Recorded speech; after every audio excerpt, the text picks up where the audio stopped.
Supreme court के फैसले पर सियासत तेज हो गई है। बीजेपी ने उदित राज के बयान के बहाने कांग्रेस पर भी निशाना साधा। बीजेपी ने कहा है कि सुप्रीम कोर्ट के फैसले से कांग्रेस को सबसे ज्यादा दर्द है। कांग्रेस आदिवासी, दलित और गरीब विरोधी है। उदित राज ने ईडब्ल्यूएस आरक्षण मामले में सुप्रीम कोर्ट के फैसले का विरोध किया है।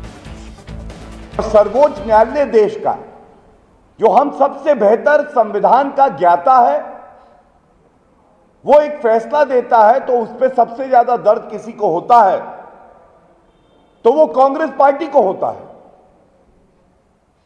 कांग्रेस का आज यही चरित्र है कि उनका कोई चरित्र नहीं है। उनकी सोच हमने देखा है, इससे पहले आदिवासी विरोधी रही। देश की राष्ट्रपति के लिए भी अभद्र टिप्पणी करने वाला कोई और नहीं था।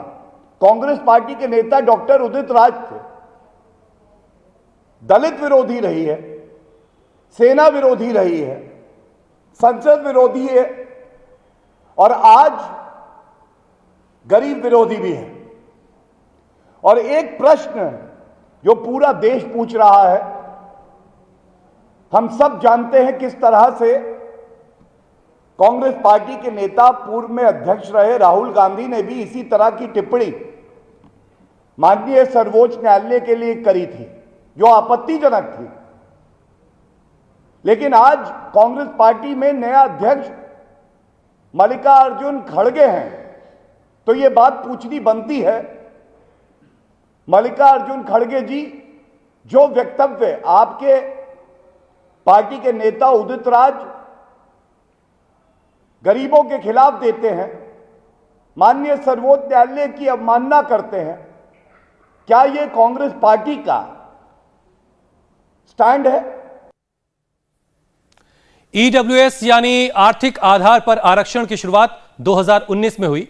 अब इस पर सुप्रीम कोर्ट की मोहर के बाद बीजेपी ने आरजेडी और आम आदमी पार्टी पर हमला बोला है। बीजेपी के हमले का आरजेडी ने जवाब दिया है। भारत के सुप्रीम कोर्ट ने आज बहुमत से नरेंद्र मोदी सरकार के इस निर्णय की वैधता पर अपनी मोहर लगा दिया, जिसके द्वारा ऊंची जाति के गरीब लोगों को 10% का आरक्षण देने का निर्णय लिया गया था।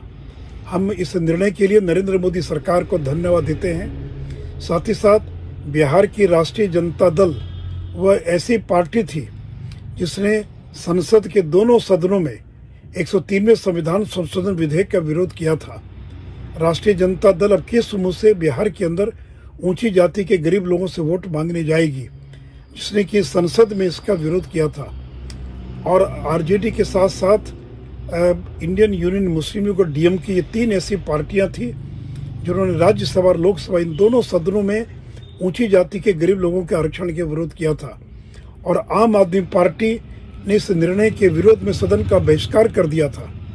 अब आरजेडी और आम आदमी पार्टी को, देश की जनता को, ऊंची जाति के गरीबों को इसका जवाब देना पड़ेगा कि इन लोगों ने क्यों इस निर्णय का विरोध किया था। 3-2 का फैसला है और उस फैसले से पहले उस बहस को आप देखिए जो राष्ट्रीय जनता दल की ओर से हमने सदन में रखा था। हमने कहा था कि वैज्ञानिक आधार ढूंढिए। मैं समझता हूं कि माननीय न्यायपालिका के प्रति बिना किसी अवमानना के मैं ये कहना चाहूंगा कि समाज की हकीकत अगर नहीं बदल रही है बल्कि बद से बदतर भी होती जा रही है। रिजर्वेशन, मैंने पहले भी कहा था कि ये मनरेगा की तरह का कार्य, एग्जीक्यूटिव कोई डिसीजन नहीं है। रिजर्वेशन रिप्रेजेंटेशन का मामला है। रिजर्वेशन को जब आप रिप्रेजेंटेशन के दायरे से अलग करके देखेंगे ना, तो आप भूल करेंगे। बहरहाल अब माननीय सर्वोच्च न्यायालय ने स्प्लिट ही सही एक फैसला दिया है, हम देखते हैं उसको। इंडिया टीवी हर वक्त हर जगह डाउनलोड करने के लिए सर्च करें India TV news Google play store या ऐप स्टोर पर।